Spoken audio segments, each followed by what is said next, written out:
안녕하세요. 강령하셨습니까? 자, 오늘은 경복궁의 강령전에 대해서 이야기를 하려고 합니다. 강령전 하면 경복궁에 있는 대표적인 임금의 침전입니다. 침전. 자, 그런데 우리가 침전이라고 이야기를 하면 자꾸 침실을 떠올리세요. 자, 침실이라기보다는 퇴근 이후의 생활 공간, 이렇게 이해하시는 게 좋습니다. 여러분들도 퇴근하고 댁에 돌아가시면은 잠만 주무시진 않잖아요. 물론 특별히 잠만 주무시는 그런 분도 계시긴 하지만 대부분은 회사에서의 공적인 영역을 떠나서 사적인 자기 생활의 공간이죠. 마찬가지로 맞습니다. 임금도 하루 종일 근정전에서 부지런히 일하시고 사정전에서 생각을 많이 하시면서 일하신 임금이 퇴근을 하시고 댁에 돌아와서는 조금 편히 쉬시길 바라는 마음으로 강령, 딱 봐도 뭡니까? 건강과 안녕, 뭔가 육체적이고 정신적인 휴식을 의미하는 말들이죠. 자, 그래서 이렇게 임금의 침전의 이름을 강령전이라고 붙였습니다. 이름만 딱 봐도 이 건물의 용도가 어떤 용도인지가 딱 떠오르는 거죠. 그래서 이 이름 역시 누가 붙였냐? 정도전 선생이 조선 최에 경복궁을 창건할 당시에 붙였는데, 당시 정도전 선생은 뭐라고 얘기를 했냐면, 강령이라고 하는 것은 오복 중에 제일 중요한 복입니다 라고 이야기를 했어요. 자, 오복하면은 우리가 수, 부, 강령, 유호덕, 고종명을 이야기합니다. 자, 치아는 오복이 아닙니다. 그건 이제 치과 의사가 만든 말이고, 그래서 오복은 이것이고, 그 중에 가장 중요한 것이 뭐냐면 강령이죠. 그래서 이 강령함으로 인해서 오복 전체를 누릴 수가 있고, 이 오복 전체를 누림으로 인해서 임금이 가져야 될 궁극의 가치인 황극으로 이른다라고 얘기를 합니다. 그런데 그 황극으로 가기 위해서 그냥 복이 저절로 주어지는 것이 아니고 내가 해야 될 역할이 있는 거죠. 그것을 오사라고 합니다. 오사. 그래서 그 중에는 5가지가 있는데, 그 중에 태도, 말, 잘 듣는 것, 그 중에 제일 중요한 것이 뭐냐면 바로 생각할 사자예요. 생각을 잘하는 것. 그게 뭡니까? 또다시 사정전에서 임금이 해야 될 역할, 생각 좀 잘해주세요라는 얘기가 또 등장하는 거죠. 그래서 오복과 오사를 통해서 황극에 이를 때 비로소 임금이 자기 본연의 가치로 자기 자리를 만들어 가는 거죠. 자, 이런 의미를 여기 딱 갖다 붙인 겁니다. 강령전. 그러니까 왠지 침전이긴 한데 이게 뭔가 휴식의 의미가 있어 보이긴 하지만 왠지 그냥 쉬어서는 또 안 될 것 같기도 하는 그런 공간인 거죠. 그래서 사실 임금은 공적인 공간과 사적인 공간의 영역이 좀 애매합니다. 그래서 이 강령전 마당을 보시면은 앞에 월대라고 하는 높은 단이 있죠. 그래서 아마 작은 연회라든지 어떤 작은 행사를 이곳에서 열 수도 있겠고, 또 뭡니까? 나무가 한 그루도 없죠. 우리는 일반적으로 전각 안에는 나무를 심지 않습니다. 왜냐하면 나무가 있으면은 누가 숨어 있을 수 있죠. 자객이 숨어 있다가 임금을 해할 수가 있습니다. 이게 좀 우스갯소리 같고 좀 과장된 이야기 같긴 하지만 왕조사에는 임금이 죽는 순간 나라가 망하는 겁니다. 자, 임금만 살아있으면 나라가 망하는 것이 아니에요. 이게 뭐냐면 우리가 1592년 4월 13일 날 16만 명의 일본군이 부산 앞에 나타났죠. 임진왜란이 일어납니다. 근데 준비를 못한 우리가 불과 한 달 만에 자, 한양을 점령당하고 선조 임금 뭐랍니까? 피난을 가는 거죠. 백성들 다 버리고 저 의주까지 피난을 가서 이제는 뭡니까? 중국으로 망명까지 하려고 해요. 나쁜 놈이죠. 임금이 백성을 위해서 싸워야지. 백성을 다 버리고 자기만 살겠다고 혼자 거기까지 피난을 가다니. 백성들이 화가 날 만도 하는 거죠. 그런데 조금 다른 관점에서 본다면 임금만 살아있으면 나라가 망하지 않은 거예요. 그러니까 임금이 살아있으면 원병을 데리고 올 수도 있고, 그래서 다시 나라를 복구할 수가 있어요. 이런 생각을 갖고 있는 거죠. 그러니까 지금 우리가 일반적으로 생각하는 가치하고는 조금 왕조 사회는 다른 가치를 가지고 있다고 볼 수 있습니다. 그러니까 그래서 이 임금의 안위를 위한 다양한 형태의 장치, 시스템을 갖추는 거죠. 앞마당 이런 데를 보시면 뭡니까? 흙이 쭉 깔려 있죠. 무슨 이제 잔디를 깔지는 않습니다. 우리는 궁궐의 안쪽에는 뭐냐면 잔디는 옛날에 음택이라 그래서 무덤에만 쓰는 거니까. 보시면 흙 같은 것들이 깔려 있는데 이런 흙이 과거에는 백토라 그래서 굉장히 거칠고 소리가 많이 납니다. 지금이야 우리가 신발도 좋고 막 이런 소리가 별로 나지 않지만 옛날에 굉장히 조용하잖아요. 조용한데 옛날 시는 굉장히 터벅터벅 소리가 많이 나거든요. 그 소리가 탁 나면 저벅저벅 누가 가까이 오는지 또 누가 멀리 가는지 누가 지나가는지 안에서 다 들을 수가 있는 거죠. 그리고 백토가 깔려 있으니까 빛이 난반사를 쳐서 저 대청이 생각보다 그렇게 어둡지 않습니다. 흐린 날에도. 그러니까 이제 이런 여러 가지 시스템들이 임금이 아니라 이렇게 보존하고 있는 거죠. 그럼에도 불구하고 조선시대 임금의 평균 수명이 40대 중반 정도 됩니다. 물론 특이하게 영조처럼 뭐 왕노릇만 50년 이상 하고 그리고 굉장히 오래오래 사신 분도 계시긴 하지만 평균적으로 한 40대. 사실 조선시대 대부분 남자들 수명이 그렇게밖에 되진 않았었습니다. 그렇게 되지 않아서 40대 정도밖에. 그런데 왜 이렇게 임금이 오래 못 살까요? 아마 그래도 다른 일반적인 사람들보다는 여러 가지 여건상 훨씬 더 오래 살 수 있는 조건임에도 불구하고 이렇게 오래 살지 못하는가? 왜 임금은 수명이 짧은가? 우리는 한때 그런 얘기가 있었죠.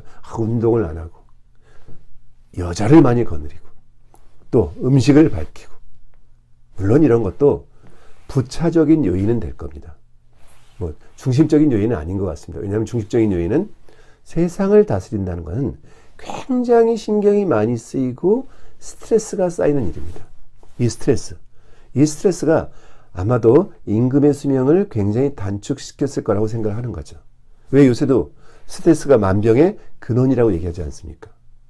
그래서 이것은 제 얘기가 아니고 자 우리는 옆에 청나라라고 하는 나라가 있었죠. 물론 우리는 병자호란의 수모를 겪었기 때문에 청나라를 오랑캐라고 생각하고 심지어 청나라가 우리가 아버지의 나라처럼 생각했던 명나라를 무너뜨리고 중국의 주인이 됐음에도 불구하고 절대 우리는 청나라를 인정하지 않는 마음이 이렇게 남아있었죠. 지금도 마찬가지죠. 지금도 우리가 중국에 대해서 되게 무시하고 있습니다. 그러나 사실 중국은 벌써 달나라에 우주정거장에 어마어마하게 앞서가고 있어요. 단지 그들을 험담만 해서는 되지 않을 것 같습니다. 뭔가 우리가 배울 것과 그 다음에 나눌 것들의 가치를 잘 따져봐야 될 것 같기도 하는 거죠.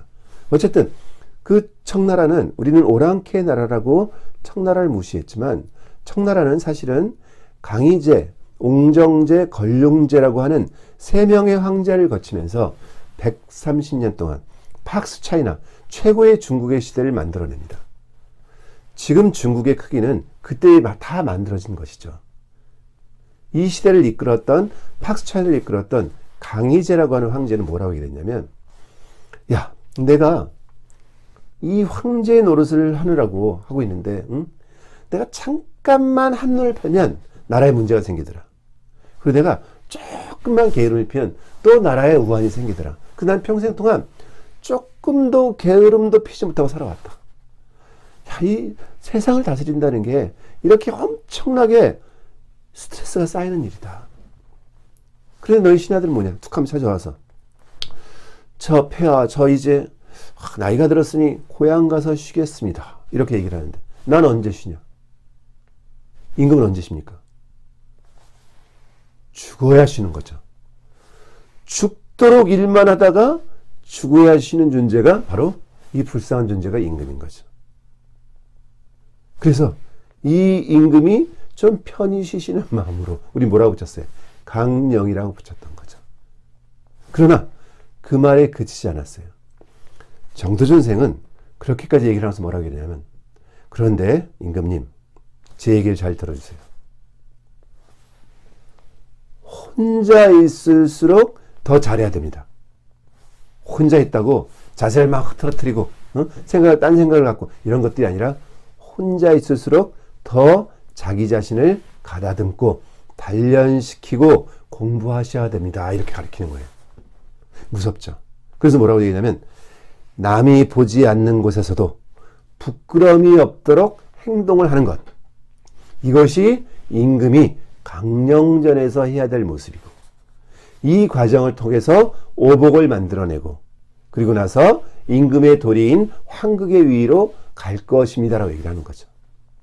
자, 이 얘기 뭡니까? 임금은 하늘이 내린 사람이긴 맞아요. 그러나 백성도 역시 하늘이 내린 것이거든요.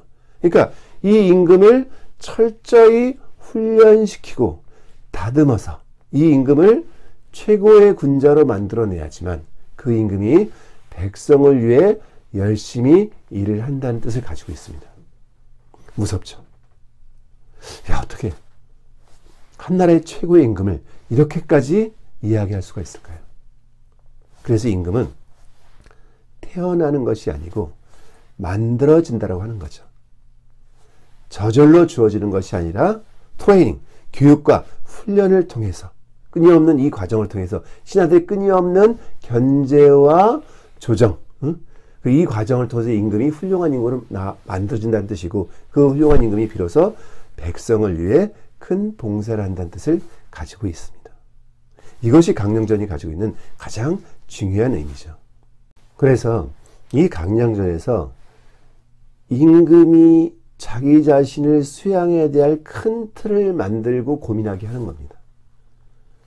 조선시대 임금은 크게 세 가지를 가장 두려워했습니다. 그 첫 번째 뭐냐면 바로 하늘의 소리예요. 자, 임금은 하늘이 내렸죠. 그러니까 뭡니까? 하늘이 내가 뭔가를 잘못하고 있을 때 하늘이 나에게 어떤 사인을 보낸다라고 생각하는 거죠. 그것을 천재지변이라고 생각을 했어요. 가뭄이 계속되거나 너무 큰 비가 오거나 지진이 나거나 이런 자연재해가 일어나면 이것이 엘니뇨, 라니뇨 현상, 비, 장마 이런 뜻이 아니고 내가 뭔가를 잘못하고 있어서 하늘이 지금 나에게 사인을 보내고 있구나. 내가 뭘 잘못하고 있을까? 좀 돌아보고 이런 고민을 하게 만드는 거죠. 그러니까 우리가 최고의 성군이라고 알고 있는 세종대왕도 즉위하고 나서 한동안 오랫동안 가뭄이었어요. 불안했죠. 내가 왕이 되고 나서 가뭄이 생긴다는 건 내가 뭔가를 잘못하고 있다는 생각을 할 수도 있는 거죠. 그래서 임금이 기우제를 지내고, 기우제를 아무리 지내도 비가 안 와요. 조선시대에는 기우제를 지내면 꼭 비가 왔죠. 왜? 비가 올 때까지 지내는 거니까. 그 비가 너무너무 오지도 않고. 그래서 임금이 백설이 막 굶어 죽으니까 큰 솥을, 가마솥을 광화문에 걸어놓고 죽을 거에서 백성을 나눠주죠. 내가 뭔가를 잘못하고 있을까? 그래서 임금이 초가집 같은 걸 짓고 궁궐에 들어가 주무세요. 신하들이 얘기하죠. 임금님 불편하시기에 왜 그런 집에 가 주무십니까? 내 백성이 밖에서 굶어 죽고 있는데 어찌 내가 편안히 잠을 잘 수 있겠는가? 이게 임금의 모습이죠. 그러니까 천재지변을 하늘이 내리는 사인으로 인식하고 있는 겁니다. 그 자기 자신을 돌아보는 계기로 삼는 거죠. 자, 두 번째가 뭡니까?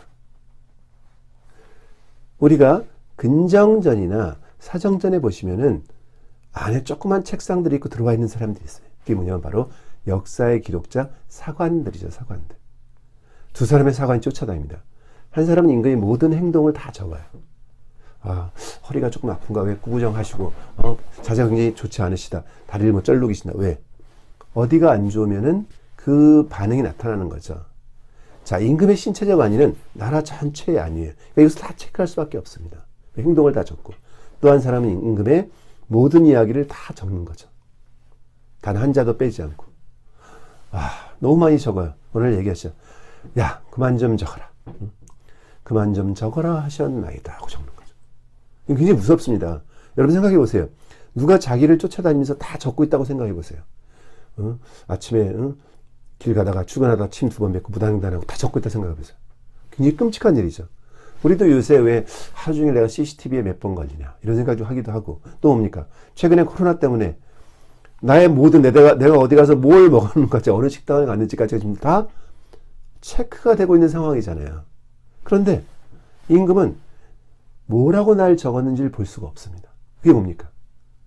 답답할 노리죠. 다 적습니다. 이런 기록들이 다 모여져서 만들어진 게 뭐죠? 바로 조선왕조실록이죠. 조선왕조실록. 그러니까 살아있을 때의 기록을 굉장히 두려워하는 겁니다. 내가 지금 바르고 똑바로 지내야지만 그래야 좋은 기록으로 남을 수 있잖아요. 우리 태종 이방원 같은 사람은 무인 스타일이잖아요. 그렇죠. 원래 운동도 잘하고 사냥 잘하고 운동하러 나갑니다. 야, 사냥하러 가자. 임금은 스포츠가 필요하다. 운동을 하러 사냥을 하러 가요. 그러나 임금이 사냥하러 떠나면 어떻게 됩니까? 그 지역 사람들은 또 다 농사짓다 말고 와가지고 막 토끼몰이도 해야 되고. 그러니까 신하들이 말리는 거죠. 아, 임금님 왜 놀러 다니세요? 무슨 얘기야? 난 스포츠야. 이런 갈등을 하는 거죠. 자, 이렇게 사냥을 갈 때도 사관이 쫓아다닙니다. 이 사관이 쫓아가서 다 적는 거죠. 태종 때 그런 기록이 있어요. 태종이 사냥을 하다가 막 말에서 떨어진 적이 있어요. 노를 쓰다가. 다행히 안 다쳤어요. 얼른 말에 올라탑니다. 툭툭 탁 털고 나서 얘기하는 거죠. 뭐라고? 이 사실을 절대 사관이 모르게 해라. 왜? 사관이 알게 되면 뭡니까? 기록이 남잖아요. 그럼 조선왕조실록에 태종이 부끄럽잖아요. 말에서 떨어졌으니. 그런데 제가 어떻게 해서 알고 있을까요? 태종실록에 나오는 거죠. 자, 상께서 노를 쓰다가 말에서 거꾸로 떨어지셨다. 다행히 다치지 아니하셨다. 자, 말에 올라타시고 나서는 이 사실을 사관이 모르게 해라 라고 말씀하셨다. 자, 비밀이 없습니다. 비밀.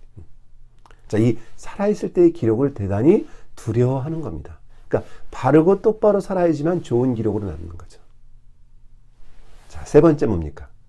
제가 언젠가 왕릉 이야기를 하면서 이야기했지만 바로 죽은 다음의 평가입니다. 우리가 지금 부르고 있는 이름들은, 왕의 이름들은 살아있을 때 그렇게 부르는 것이 아니잖아요. 돌아가시고 난 다음에 신하들이 모여서 회의를 해서 만들어주는 이름이죠. 아, 이 사람은 효도를 잘했으니까 효자를 붙여주자. 효종이 되기도 하고. 나라를 잘 융성시켜주니 성자를 붙여주자. 성종이 되기도 하고. 이런 식인 거죠. 이 사람 맨날 놀았으니까 놀종? 이럴 수는 없지 않습니까? 그렇죠. 그러니까 죽은 다음에 나를 뭐라고 평가할 것인가? 그러니까 내 평가가 좋으려면 뭡니까? 살아있을 때 똑바로 해야 된다는 얘기죠. 이 세 가지 두려움들을 가지고 이 세 가지 두려움 속에서 가장 모범적이고 훌륭한 임금이 되기 위해서 노력하는 것이 원래 임금의 모습입니다. 그런데 우리가 워낙 요새 사극, 드라마 이런 걸 많이 보다 보니까 물론 사극은 사람들에게 역사에 대한 흥미를 불러일으킨 것은 굉장히 긍정적이지만 말 그대로 그건 드라마입니다. 상당히 많은 부분이 만들어진 이야기들이 많습니다. 사극은 똑바로 공부하시면서 보는 게 아니라 삐딱하니 보시면서 까딱까딱 보시는 거죠. 고지그대로 받아들여서는 안 되는 거예요. 어쨌든 이런 걸 통해서 우리가 굉장히 임금이 씨앗 싸움이나 하고 뭐 자기 권력에 대한 암투나 하고 이런 임금처럼 잘못 비춰지긴 하지만 물론 그런 임금도 있긴 하셨죠.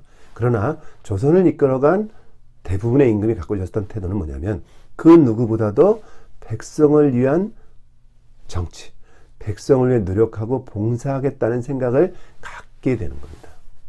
그래서 이런 생각의 중심을 모으고 자기를 수양하는 곳이 바로 강령전이에요. 강령전. 그러니까 사실은 우리는 오늘날 경복궁을 구경하는 관람객이기 때문에 광화문에서부터 근정전, 사정전, 강령전 이렇게 들어가는 것이지만 사실은 뭡니까? 궁궐은 누구의 집이에요? 임금의 집이죠. 그래서 사실 궁궐을 잘 이해하기 위해서는 임금의 시선에서 봐야 되는 거죠. 그래서 임금의 시선에서 본다면 강령전에서 자기 자신을 열심히 수양하고 갈고 닦고 그리고 그 일을 도와주고 맡겨서 일을 시킬 만한 사람들을 생각해서 찾아내는 곳. 그게 뭡니까? 천하의 이치를 깨닫는 것 바로 사정전이고 그리고 그렇게 깨달은 이치를 밖으로 실천하는 것. 천하의 일을 하러 나가는 것이 어디입니까? 바로 근정전인 것이죠.